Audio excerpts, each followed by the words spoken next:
오늘 저는 본 말씀을 가지고 하나님의 의로우신 판단 두 번째 시간을 가지기 원합니다. 기독교 신앙의 가장 중요한 전제가 있어요. 그것은 바로 우리가 죄인이라는 명제입니다. 사실 제가 처음 예수님을 믿을 때 그때 중학교 2학년이었는데 이게 잘 이해가 되지 않더라고요. 내가 왜 죄인이지? 주여 주여 내 말 들으사 죄인 오라 하실 때 죄를 불러주소서. 그게 저의 심정이었어요.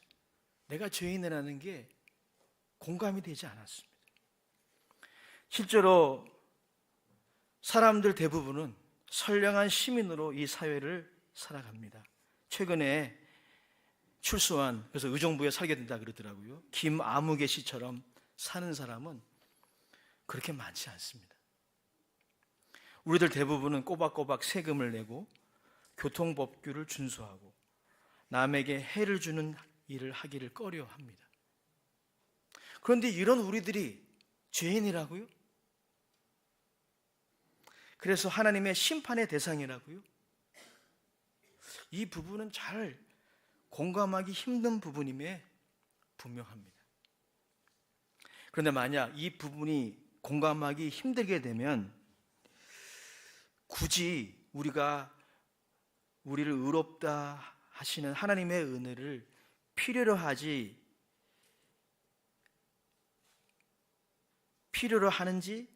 또 않게 되는지를 이해하기 힘들게 되는 것이죠. 그래서 오늘 본문에서 사도 바울은 죄인을 향한 하나님의 심판은 정당하다고 의롭다라고 그렇게 선언하고 있어요. 왜일까요? 오늘 본문은 두 가지 이유를 우리에게 제시합니다. 우리가 죄인이고 그리고 죄인을 향한 하나님의 심판은 정당하다는 이 기독교 신앙의 기본 명제의 두 가지 이유를 제시하고 있어요. 그 부분을 우리 함께 좀 나누기 원합니다. 먼저 첫 번째 이유는 하나님이 우리의 외모를 보시고 판단하시지 않기 때문이고요. 두 번째로는 우리의 은밀한 모든 것을 보시고 하나님이 판단하시기 때문에 그럽니다. 이 두 가지 이유 때문에 죄인을 향한 하나님의 심판은 또 판단은 정당합니다. 의롭습니다. 하나하나 좀 더 자세히 생각해 보죠. 먼저 하나님은 우리에게 이미 주어진, 그래서 우리가 바꿀 수 없는 것들을 심판의 기준으로 삼지 않으십니다. 만약에 그렇다면 그의 심판은 불공정한 것입니다. 우리의 출생, 우리의 외모, 우리가 선택했습니까? 저의 이 생김새, 이렇게 생겨먹은 거 어떻게 해요? 우리의 외적인 조건들 중에는 우리가 선택한 것이 아닌 우리에게 주어진 것들이 있어요. 우리는 그것들을 바꿀 수가 없습니다. 그런 외적인 조건들을 가지고 하나님이 우리를 심판하신다면 하나님의 심판은 공정하지 못합니다. 그런데 오늘 본문에 보면 하나님은 그것들이 아니라 우리의 성향과 행위를 따라 우리를 판단하십니다.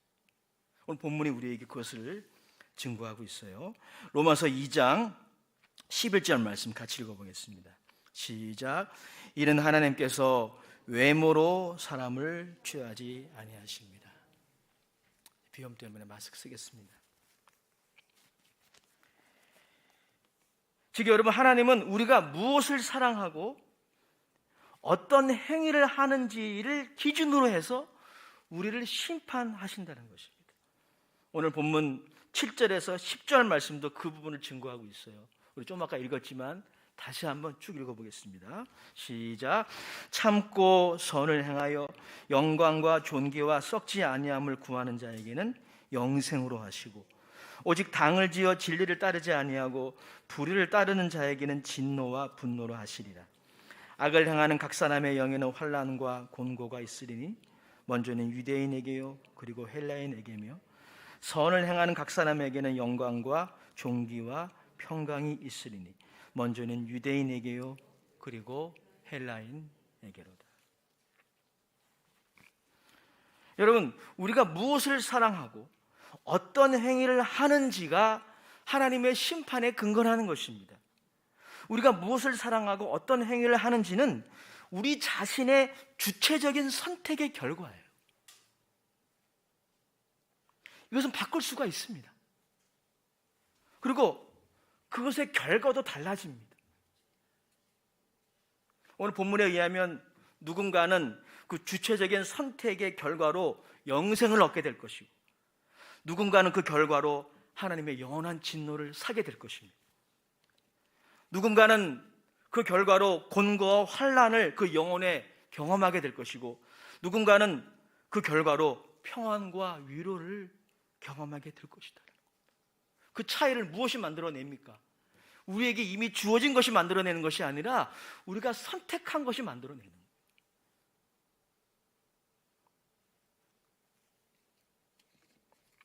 즉 여러분, 참고 선을 행하는 사람의 열매와 당을 짓고 악을 행하는 자의 열매는 완전히 다릅니다. 여러분, 이것이 공정하지 않습니까? 그래서 하나님의 심판이 의로운 것입니다. 두 번째, 하나님의 심판이 의로운 이유가 있어요. 그것은 뭐냐면 하나님의 심판의 기준이 그때그때 다르지 않다는 거예요. 만약에 어제 다르고 오늘 다르고 내일 다르다면, 하나님이 우리를 심판하시는 기준이 그렇게 다르다면 우리가 하나님을 어떻게 신뢰할 수 있겠습니까? 그렇지 않다는 거예요. 하나님의 심판의 기준이 분명합니다. 그게 무엇입니까? 바로 1.1획도 변함이 없는 율법입니다. 오늘 그 부분 같이 읽어보도록 하시겠습니다. 12절부터 15절까지죠. 시작. 무릇 율법 없이 범죄한 자는 또한 율법 없이 망하고, 무릇 율법이 있고 범죄한 자는 율법으로 말미암아 심판을 받으리라.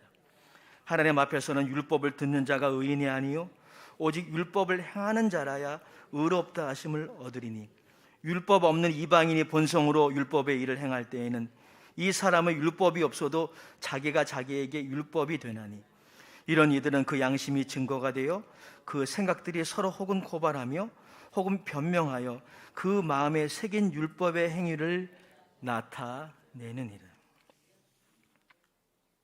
오늘 본문에 보면 율법에는 두 가지 차원이 있다는 거죠. 먼저 모세의 중재를 통해 우리에게 주어진 이 명문화된 율법이 있습니다. 십계명이 바로 그것입니다. 근데 그것만이 아니에요. 예수님을 믿지 않고 성경을 모르는 모든 사람들에게 주어진 율법이 있어요. 그게 뭐냐면 양심의 명령입니다. 예수 안 믿는 사람도, 모든 인류도 다 양심의 명령을 늘 듣습니다. 그걸 위반하면 죄책감을 느껴요. 이게 여러분, 하나님을 모르는 사람들에게도 주신 마음의 율법이에요. 그런데 여러분, 중요한 것은 이 율법을 가지고 있다는 것이 아니에요. 이 율법을 안다는 게 아니에요. 그 율법을 지키느냐입니다. 이게 중요한 거예요. 하나님이 보시는 기준이 바로 그거예요. 그런데 공정하지 않아요? 사실 여러분도 인정하시겠지만 아무리 흉악한 범죄자라고 해도 그의 양심에는 선과 악에 대한 판단의 능력이 있습니다. 그래서 교도소에 계신 분들, 자신에게 형이 집행되는 동안에도 누군가를 도덕적으로 판단하는 일을 그들도 해요. 그런 자격이 없으면서도 그들도 합니다. 왜냐하면 그들에게도 양심의 명령이라는 그 율법이 있기 때문에. 실제로 교도소에서 복역 중이신 분들 조사를 했어요. 그런데 그들 중에 상당수가 자신이 속해 있는 사회와 시대와 정치인들에 대해서 혹은 심지어 부모에 대해서 비판하는 관점을 다 가지고 있다는 거예요. 무엇을 우리에게 반증해 줍니까? 모든 사람에게 율법을 모르고 무시하는 사람들도 그 마음 안에 양심의 명령이 있다는 것입니다. 그래서 나중에 우리 모두 하나님의 심판을 받을 때 그 누구도 핑계할 수 없습니다. 몰랐어요. 몰랐는데요. 이렇게 하나님의 심판에 대해 항변할 수 있는 그 누구도 존재하지 않는다는 거죠. 자신이 율법의 기준을 알지 못했다고 항변할 수 있는 사람이 없다는 거예요. 성경으로 여러분들처럼 명문화된 율법을 아는 사람이나 모르는 사람 모두 무엇이 율법을 범하는 것인지 사실 알고 있는 거예요. 이 율법에 대한 지식은 대단한 학식이나 문학적인 조예가 꼭 필요한 것이 아닙니다. 하나님의 신성과 능력이 이 모든 만물에, 그리고 바로 여러분의 양심에 나타나 있어요. 그래서 여러분 보십시오. 여러분들이 불의를 행할 때, 여러분들이 잘못을 범할 때 여러분들을 가장 먼저 책망하는 사람이 누구입니까? 바로 여러분 자신이에요. 무엇을 반증합니까? 여러분 안에 율법이 있는 겁니다. 양심의 명령이 있는 겁니다. 그런데 여러분, 이 율법은 선하고 신성한 것입니다. 사회를 건강하게 유지하는 최후의 보루라고 말할 수 있어요. 이 율법이 오늘 예배를 드리는 여러분들에게, 심지어 설교하는 저에게 질문합니다. 당신은 이 율법을 잘 지키고 있습니까? 당신은 이 율법을 알고 있습니까가 아니에요. 지키고 있습니까? 이 질문을 제시합니다. 당신은 안식일을 기억하고 거룩하게 지키고 있습니까? 이 엔데믹 시대에, 주일에 대한 개념이 모호해지는 이 시대에 안식일을 거룩히 지키고 있습니까? 이 질문에 답하셔야 합니다. 하나님의 이름을 귀하게 여기고 있습니까? 부모를 공경합니까? 살인하지 않습니까? 도둑질하지 않습니까? 간음하지 않습니까? 이웃에 대하여 거짓 참소하지 않습니까? 이웃의 소유를 탐하지 않습니까? 만약 여러분 이 계명들 중 하나라도 지키지 않으면 범죄입니다. 그 사람은 죄인이에요. 하나님의 의로운 기준에 위배되면 범죄입니다. 이것은 상식적으로도 이해할 수 있는 부분입니다. 사회적으로 보십시오. 모든 법을 다 지켜도 그 중에 하나를 어기면 위법입니다.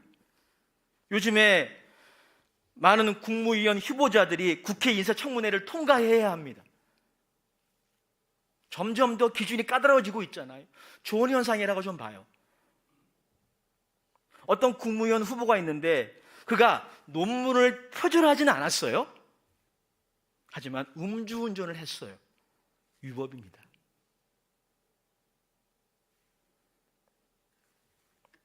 그런데 여러분, 율법이 우리에게 질문하는 또 하나의 질문이 있어요.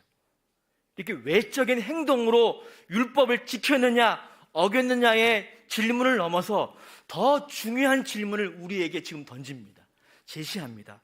이 질문에 답을 해야 합니다. 그게 뭐냐면 우리의 외면적인 행위만이 아니라 우리의 내면의 성향이 어떠한지를 질문합니다. 즉 우리의 은밀한 내면.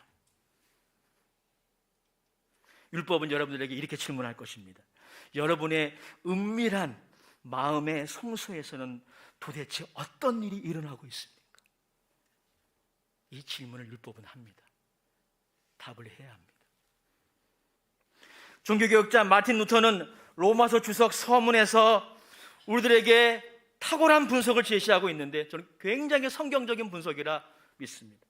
그는 이렇게 말합니다. 우리가 만약 나에게 임할 재앙에 대한 두려움, 형벌에 대한 두려움이나 혹은 사회적인 체면, 목회자로서, 장로로서, 안수집사로서, 교회 권사로서 그 사회적인 체면 때문에 혹은 외부의 시선 때문에만 율법을 지킨다면 그것은 사실 율법을 범한 것과 다름이 없다고 논증합니다.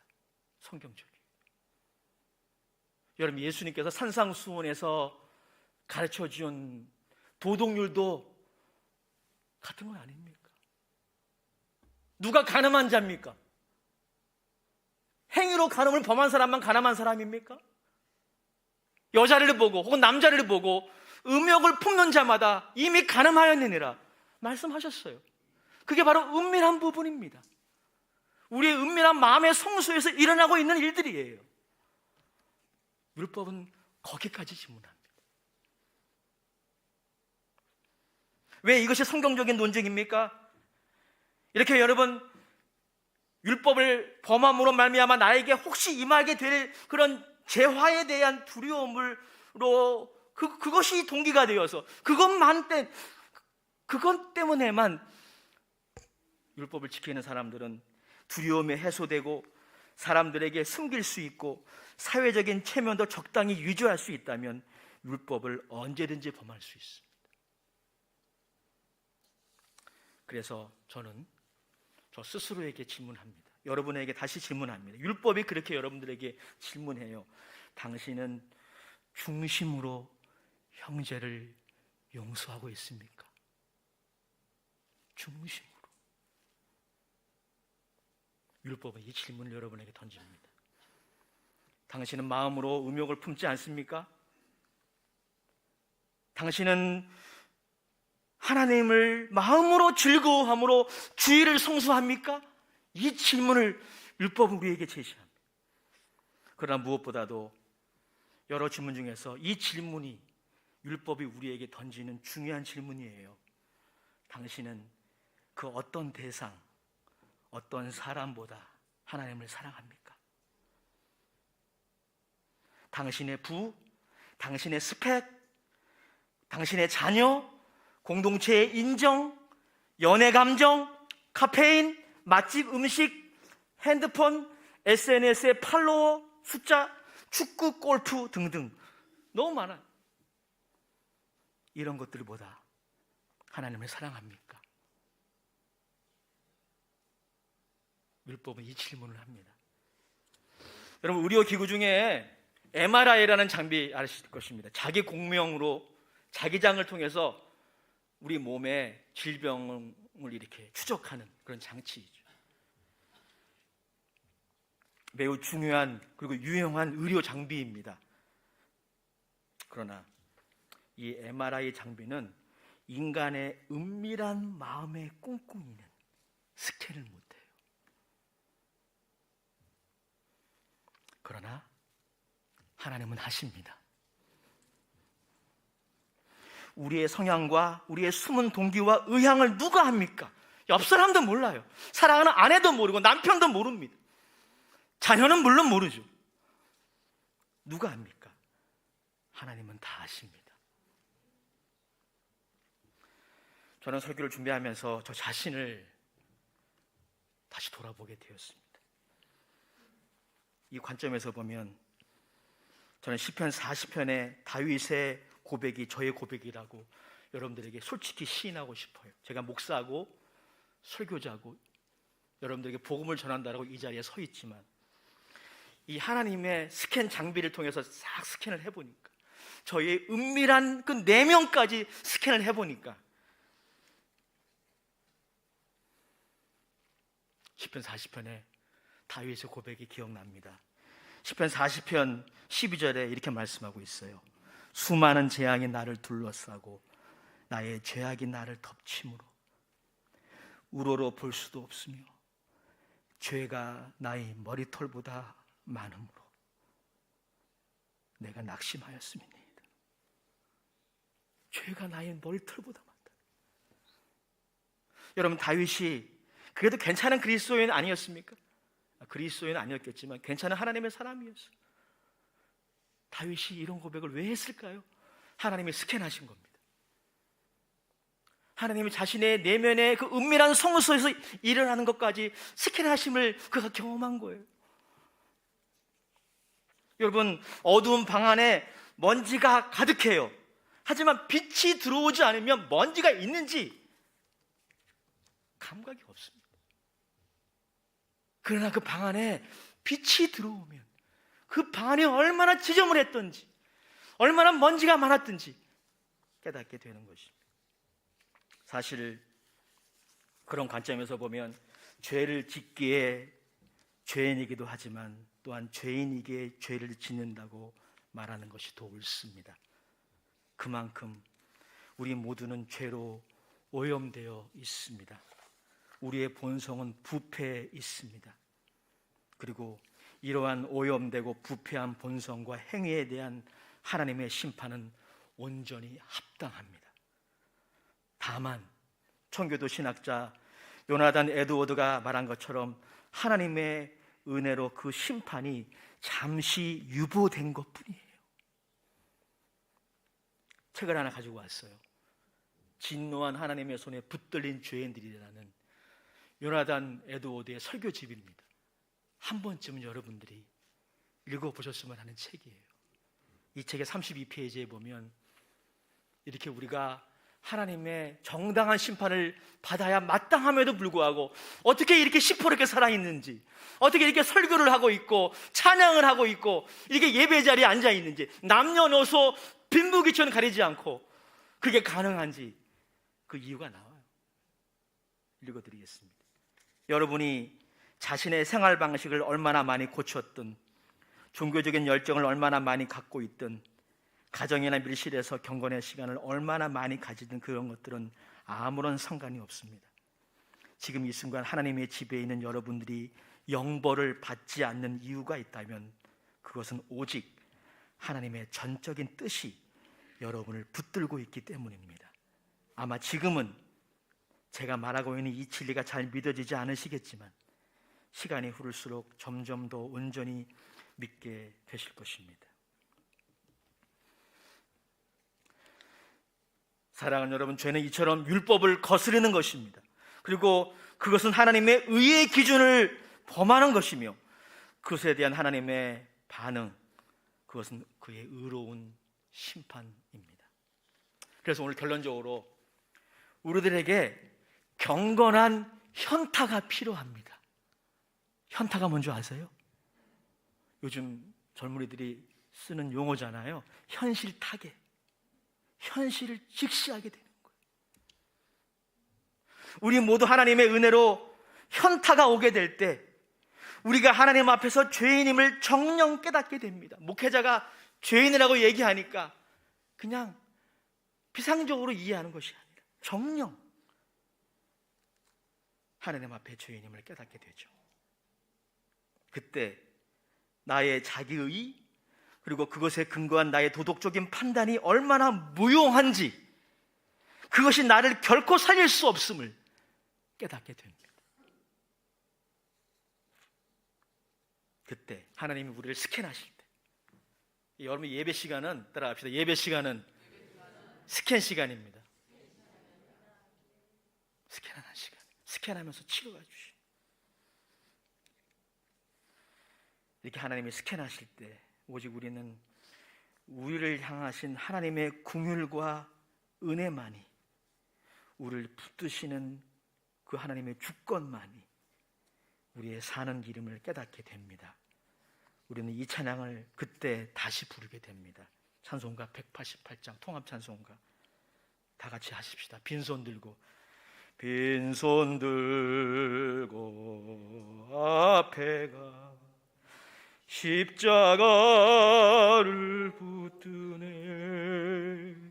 의가 없는 자라도 도와주심 바라고 생명샘에 나가니 마음을 씻어 주소서. 사랑하는 순복음한민교회 교우 여러분, 하나님의 의로운 판단을 기억하십시오. 아직 오지 않았어요. 우리는 보통 몸에 질병이 있거나 교통사고를 경험하거나 주일날 예배를 올려고 차를 빼는데 접촉사고를 경험했어요. 혹은 사업에 좀 손해를 입을 때 심판이라고 정의합니다. 우리는 하나님을 아직 많이 모르고 있어요. 하나님의 의로우신 판단은 아직 오지 않았습니다. 오고 있습니다. 그러므로 우리의 교만과 우리의 자기의와 은밀히 품고 있는 죄악들을 하나님께 고백하고 하나님의 은혜의 보좌 앞으로 나아갑시다. 우리에게 누가 있습니까? 하나님과 우리 사이를 중보하시는 대제사장이 계십니다. 그분이 바로 항상 살아서 하나님 보좌 우편에서 우리를 위하여 간구하십니다. 그분의 중보가 있기에 우리에게 소망이 있습니다. 히브리서 4장 말씀 같이 읽고 함께 기도하는 시간 가지겠습니다. 4장 14절 16절입니다. 시작. 그러므로 우리에게 큰 대제사장이 계시니 승천하시니 곧 하나님의 아들 예수시라. 우리가 믿는 도리를 굳게 잡을지어. 우리에게 있는 대제사장은 우리의 연약함을 동정하지 못하실 리가 아니요 모든 일에 우리와 똑같이 시험을 받으신 이로되 죄는 없으시니라. 그러므로 우리는 긍휼하심을 받고 때를 따라 돕는 은혜를 얻기 위하여 은혜의 보좌 앞에 담대히 나갈 것이니라. 아멘. 기도하겠습니다.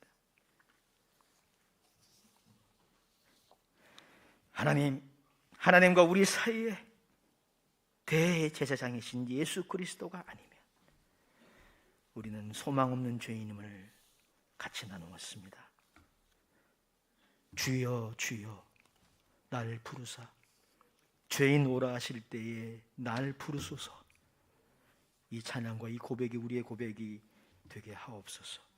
하나님이 하시는 스캔을 통해서 우리가 다시 우리 자신을 깨닫고 주께로 돌아오게 하여 주옵소서. 예수님의 이름으로 감사하며 기도드립니다. 우리 찬송가 통합 찬송가 337장 새 찬송가 279장 말씀을 생각하며 함께 찬양하겠습니다.